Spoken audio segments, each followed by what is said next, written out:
it may take too long. I tell you what, while the noise is going on, let's hear from Zaina Hoda in the Hezbollah stronghold of South Beirut. Hezbollah supporters welcome the election of Michel Sleiman as Lebanon's new president. But here, there are different banners and posters. May 25th is Liberation Day. 8 years ago, the Israelis withdrew from southern Lebanon, and the celebrations were expected to take place here on Sunday. They're now postponed until Monday because of the election of the president. They're expecting hundreds of thousands of people to attend the rally here and to listen to the speech of Hassan Nasrallah, Hezbollah's Secretary General. He's expected to talk about Hezbollah's future relationship with the state and probably the events over the past few weeks. But everyone here listened closely to Michel Sleiman's speech when he took the oath of office.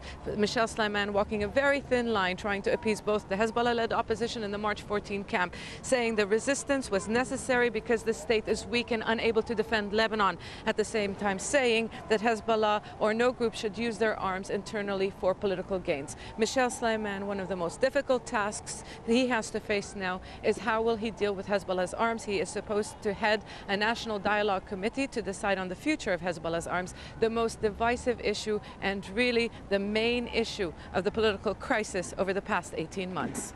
Zaina Hoda, Al Jazeera, Beirut. You can still hear the noise, but the majority of the cars and the scooters with the young people on have gone past. There's more cars coming up from over there, and a multitude of flags, Lebanese flags, factional flags, and many flags from Qatar. That's the country that hosted the talks that brought about the Doha Agreement. And the Emir of Qatar was one of the first people to talk after the election of Michel Sleiman. Many, many thanks from the people of Lebanon to the authorities in Qatar. Well, let's bring in Karim Magdisi one more time.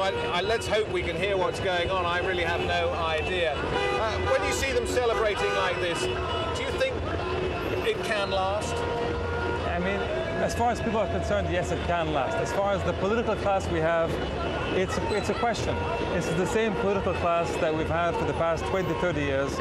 Frankly, Doha has been fantastic in terms of bringing kind of relief to people, as you can see, but the basic situation has not changed. The basic flaws of the Lebanese political system remain the same. And what are they? They are the sectarian system.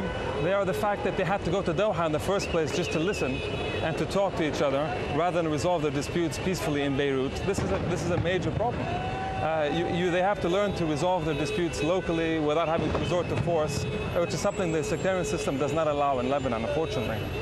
Karim, thank you very much indeed. And on the note about sectarian violence, it was extraordinary when we flew in here, take a drive up into the mountains and see where the fighting had been. The person who drove us up there, professional driver, was saying that only a few days beforehand he had his gun out, his semi-automatic weapon, and was firing down into the lower parts of the mountains of people he felt were trying to take the territory that belonged to him and his clan.